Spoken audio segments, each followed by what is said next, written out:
Welcome to the Celebration of You. I'm your host, Holly Dowling. I'm thrilled to share with you incredible people from all over the world who are living and leading extraordinary lives. From overcoming immense adversity to discovering the secret sauce to leading with courage and grace. Their stories are going to bring you hope and inspiration. Now, let the stories begin. Welcome, everybody. Welcome to a celebration of you, and what a day to celebrate.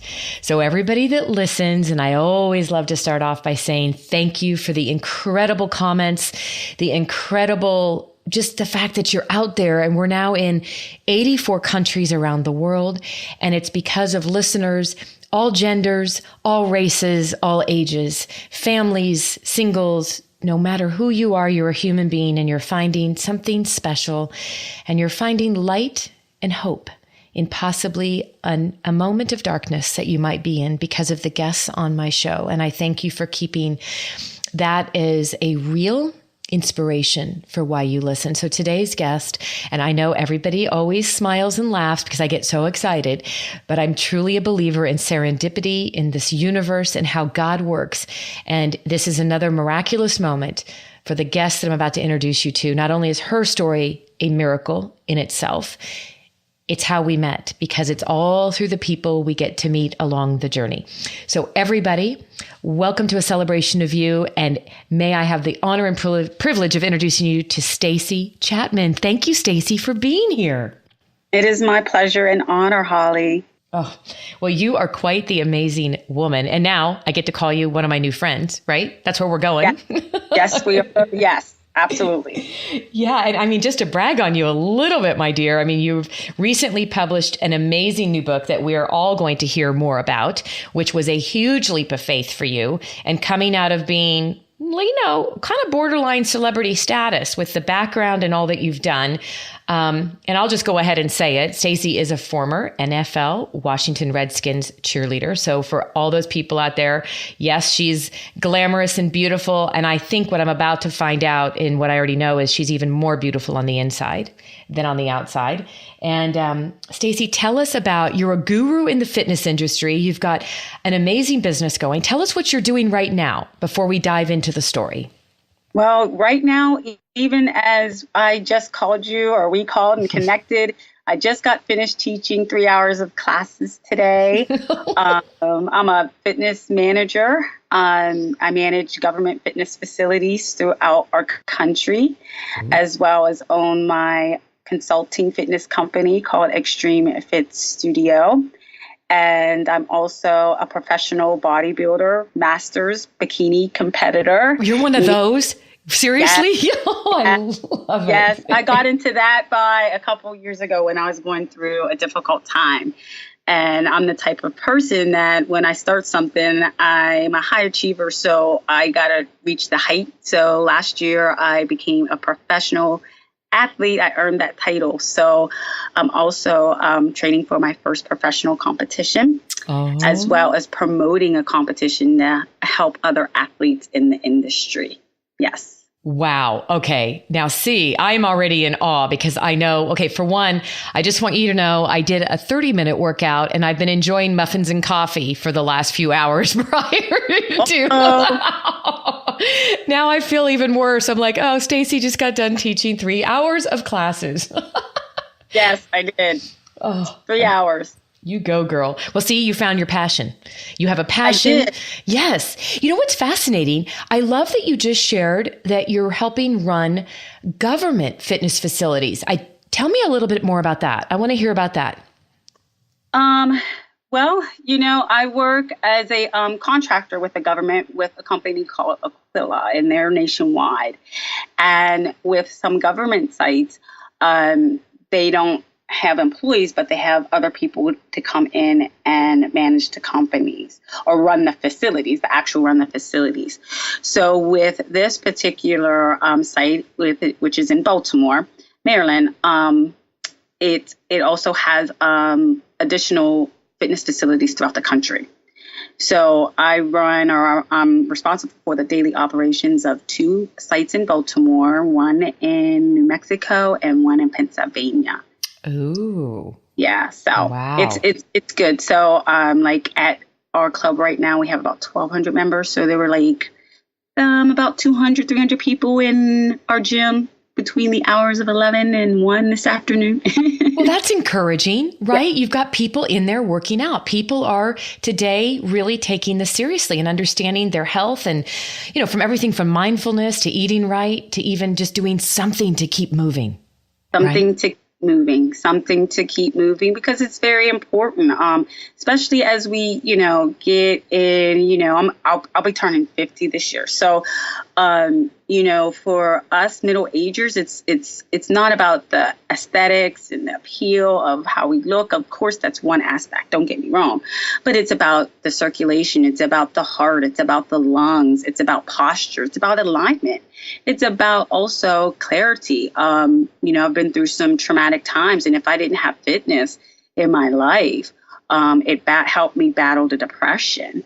I gave up a dream, and God put fitness in my life. And that's why it's such a passion to me. There was a dream that I gave up. And I asked God what was going to be the next one. And fitness came into my life. So I take it very serious. My members, I love them. They love me. So I'm very passionate. I will go the extra mile. And even tonight when I get home, I still have one more class to teach. So that's about 4 hours today. Okay, just another day. And I'm sorry, my mouth is still dropped. So if you could see me right now, the minute you said, and I have to say, I'm right with you. I'm 52. You're turning 50 this year. And oh, by the way, you're doing a master bodybuilding, the bikini contest. So I just needed to pause and go, talk about being an inspiration. I believe that it's never too late to dream. And look what you're doing for yourself and for others, Stacey. This is huge. Yes, it is. I teach people a lot about dreaming because, especially when people read Unchained, dreams are all I had at one point in time in my life. There wasn't a support system. I cheered for the Washington Redskins, but I've learned in life that I've had to be my own cheerleader. I've learned that in my life, I tend to cheer a lot of people on, but in my life's journey, my personal life's journey, I'm my cheerleader. I'm my biggest cheerleader. And a lot of people have to learn that, not to wait for others to cheer you on, because a lot of people don't have that. So I want to empower people that sometimes you might be in isolation. I talk a lot about that in my book, where I was in isolation. Yeah. And I had to be my own encourager. So I talk a lot about self-empowerment. Which is huge. And I recently had a guest on that authored a book about Be Your Number One Fan. And it's so fascinating, Stacey, that we are and I think it's all genders. I mean, specifically, I think a lot of women struggle with this, but I think all genders. And I say that because you're so right? Like living in your own dark cloud and your own dark closet, right? With just feeling so isolated, you had to be your own cheerleader. And we don't know how to do that. We do not, as human beings, know how to do that. And if we don't have someone cheering us on, it's where we get lost. And I love that you have a strong faith, because at some point, you did hear God. And I want to let's take the journey now. Take us to, well, there might be more than one, but when you think back on, your younger years and then, getting to do the first dream, and you said, I had a dream that never happened. It's what got you to fitness. Does this have something to do with the trauma that you experienced? Is this pivotal? That particular experience came later, but when I first left home at the age of 17, my dream was to actually go to college and get my college education. In my family, we didn't have a lot of persons that graduated with college. Most of my relatives growing up went into the military. Well, I was a little bit defiant and didn't want to do that. I knew as a little girl that I had a strong personality, and that was because of the things witnessed as a kid. So I told my mother I wanted to go and get my college education. She didn't have the money, and she signed me in a government program without my permission. Ooh. At age 17. Really? And yes. And a week after me graduating high school, I was put on a bus. And I talk about this in my book. That's how actually my book opens. I I met a young man who promised to look out for me and my friend because he knew that we were naive. I grew up in the country. I was a country girl in the secluded mountains of Pennsylvania. What part of Pennsylvania, by the way? Near Penn State. It's called Mount Union. Okay. Little tiny town, but it's near State College, Penn State University. Okay. I'm about 30, 40 minutes from there.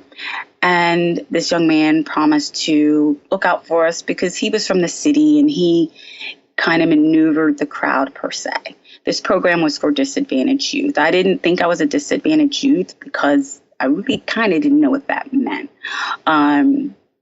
But he understood. He was a city boy, so he knew. And me and him began a date, and he asked me. I called it in my book. I called it the it. The it. The it was the it. Okay. I talk about that in my book. The it was my grandmother told me. My grandmother always told me that it is very important. You hold on to it. You cherish it. You save it until you're married. Yep. So I took that with me, and I was very proud that I was a virgin. Mm-hmm. However, I was 8 hours away from home. I had no family around. And one day we were in the dorm room, me and the person I was dating, and he date raped me.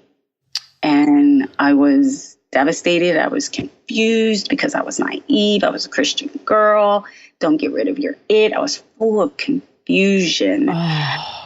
And I resented my mother, so I couldn't call her and let her know what I'd been through. I was confused my own self at 17.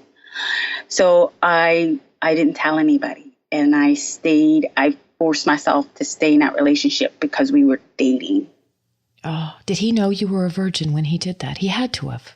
Yes, he did. He did. He was so intentional in what he did. Yes, he was. I can't even fathom the emotions that are going through me, let alone you, as you share this. So you ended up marrying this person, didn't you? No, you did not. Okay. We ended up dating for a while, and then the controlment turned into him beating me and raping me continually. Oh. How long did this go on before you had your breaking point of knowing something had to change? It went on for about a year because we graduated and I was there for 2. So it went on about 2.5 years. And at first it was just control.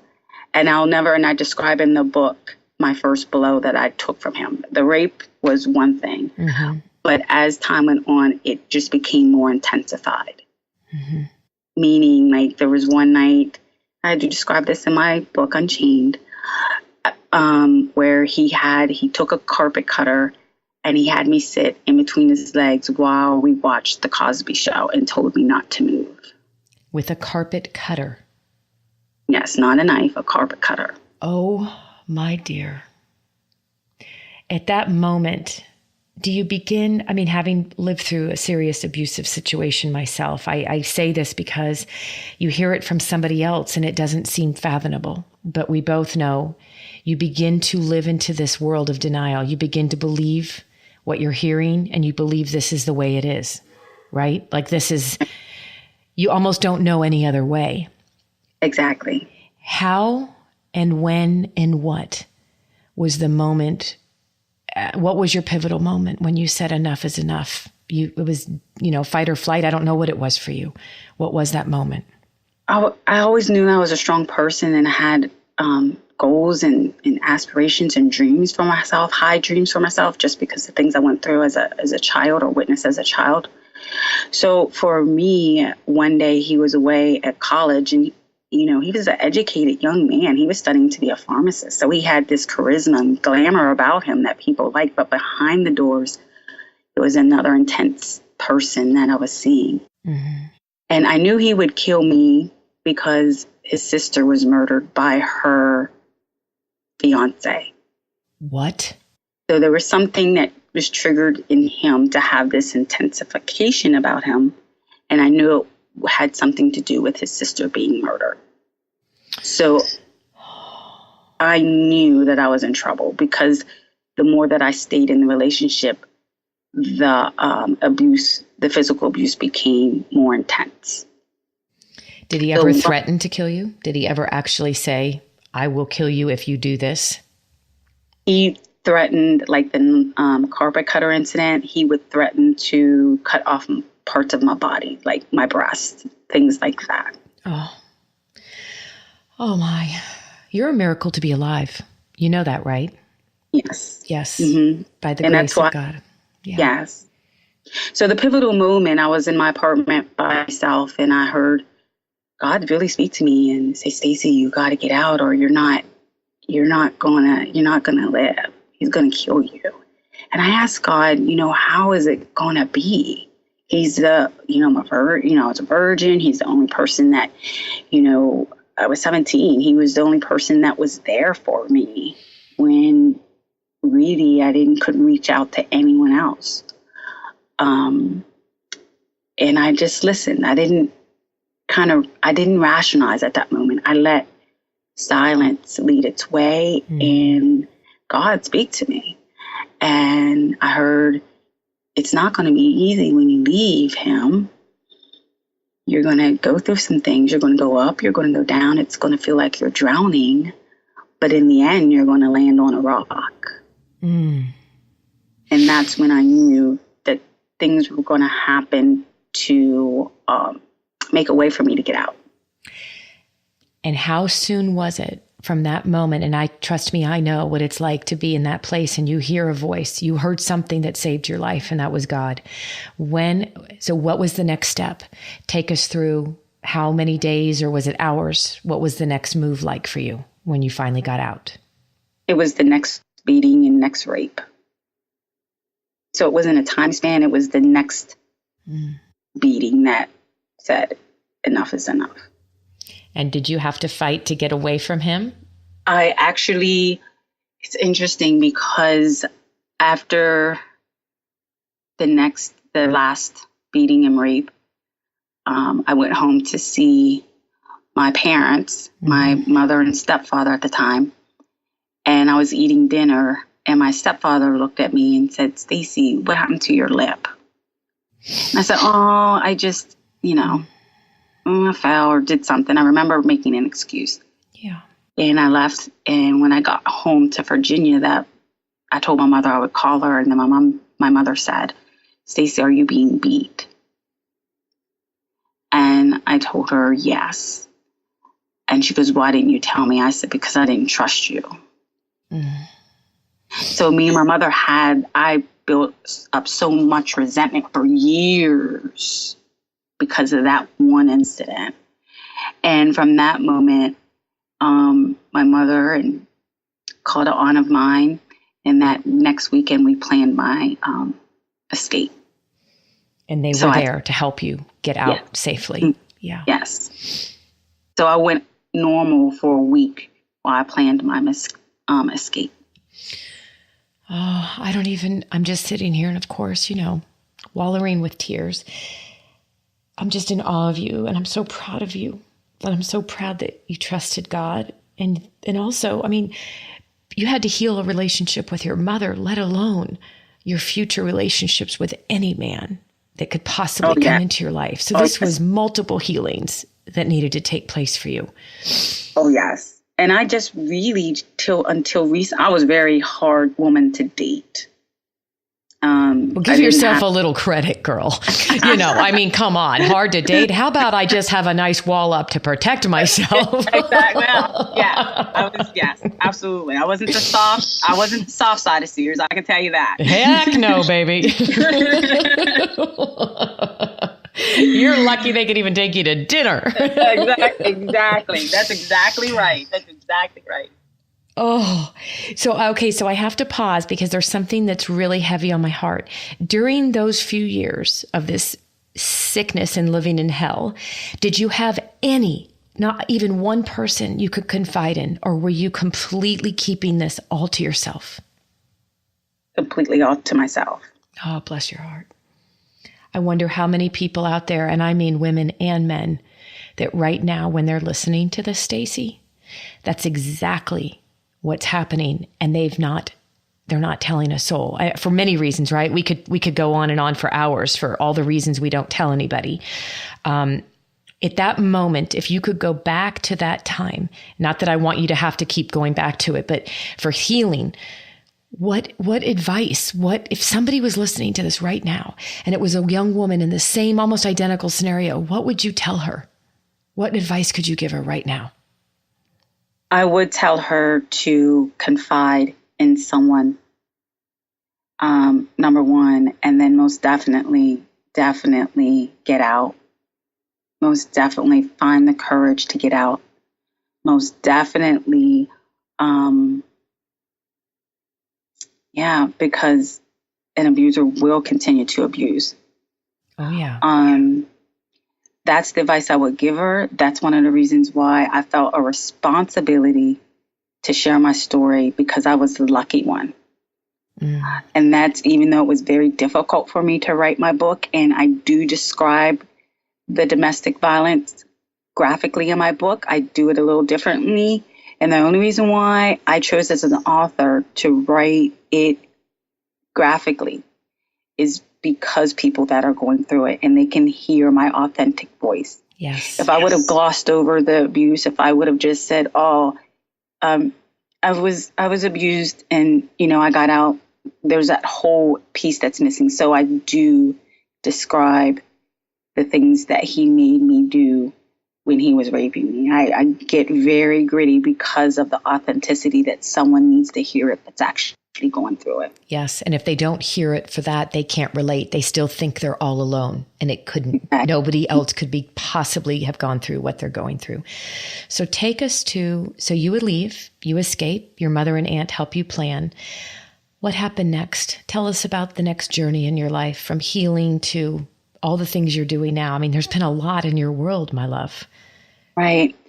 I went back to school. I mean, I've been blessed to work at high profile jobs, patent law firms, because I wanted to be an attorney at one point in time. I'm an advocate and such an advocate. But I only got an associate's degree. So for many years, I struggled just to get a college education. Financially, it was difficult. I went through confidence issues with getting it.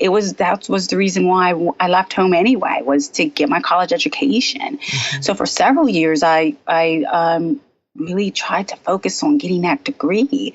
And there's some things that when I went to Richmond, Virginia, VCU, some traumatic things happened there. I lost my grandparents. My grandmother was very special to me.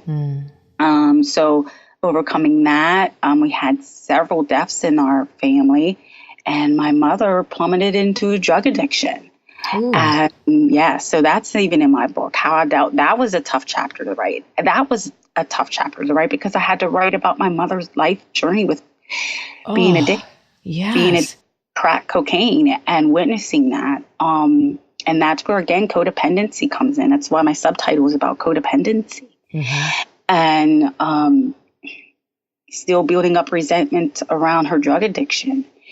And in this, I had cheered for this is where I was cheering for the Washington Redskins for 2 years. I became a wife and a mother. I was, doing it all, still trying to complete my degree. So there was a lot on my back to really persevere and have that tenacity for my dreams. It didn't come easy. I had to really dig against the world to get my bachelor's degree. Good for you. By God, you never gave up. No. I love that. And you can stand there, and what an example for your children and for anyone out there thinking, oh, it's just never going to happen, or why bother to keep pursuing it, right? Just, you could kind of have every excuse to just check that one off the list. Oh. Exactly. Still got to go for it. Yes. And my degree, I created my own degree. I saw that. I love it. Yes, I created my own degree. I'm such a, if I'm going to do it and I'm going to pay for it, I mean, it's at least going to really be mine. Now, tell us again, because I think I interrupted you. Tell us the degree exactly, and why did you choose that degree? The degree, graduated from George Mason University. I graduated with interdisciplinary studies, and the degree title is Deaf Theater Communication. Along my life's journey, I've been blessed to find out gifts about my that I have. Sign language. I'm fluent in sign language. I learned that working at the George Washington University Disability Support Services. I've done that for 15 years, working with people with disabilities. I love theater. I was a great actor pursuing that, and that's the dream that I gave up. And then communication. So I wanted to, I was a motivational speaker at one point in time, and I don't do that as often anymore, but I combined my three passions, deaf, theater, communications. And when I had to give up the acting dream, fitness came into my life.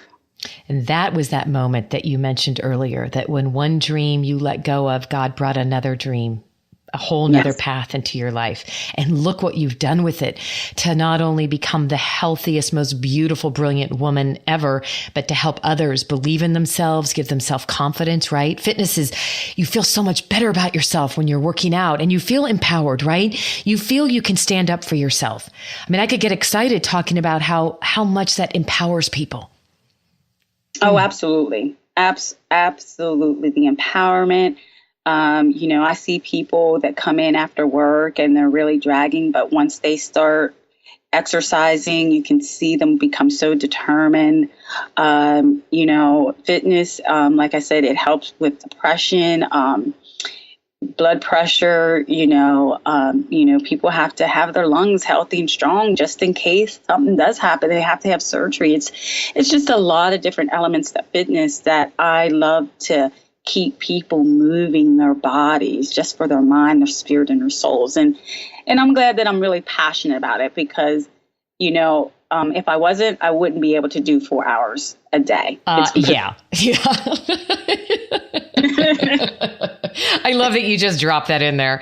And actually, if I wasn't, I don't think I'd be able to have the stamina to do 4 hours. Because I'm getting older. I like to sit down too a little bit, but it's because I realize the importance of it. Yes. Oh, well, I'm going to just give you a new name. When I get to meet amazing, incredible, extraordinary people, I feel like you're an angel on assignment.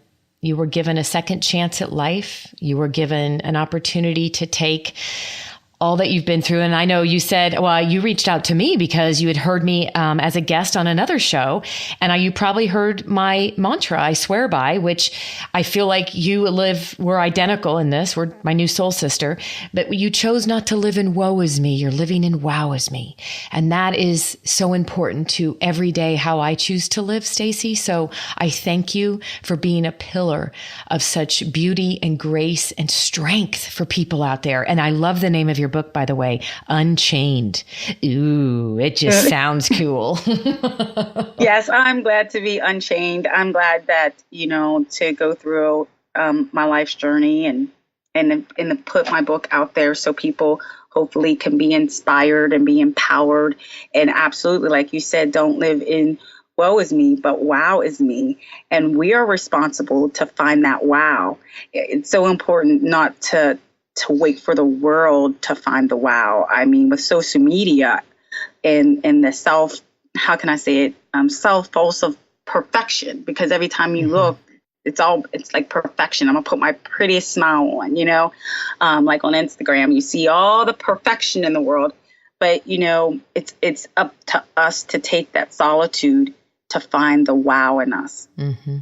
Just like you said earlier, being your own. And I think so cliche, isn't it, metaphorically, that you have a life now of helping others be their own cheerleader instead of waiting for others. And you truly were the state of the art celebrity cheerleader. I mean, I'm thinking how apropos that you were out there doing that at the highest level and then down deep inside during all of that, still living in your own isolation of, going, we got to figure out how to help others be cheerleaders for ourselves. And I love that. Well, tell us as we wrap this up, is there anything else you'd love to share? Tell us about your book, how people can get access to it. And especially, Stacey, I want my listeners to know if they'd like to reach out to you, please tell them how best to reach out to you.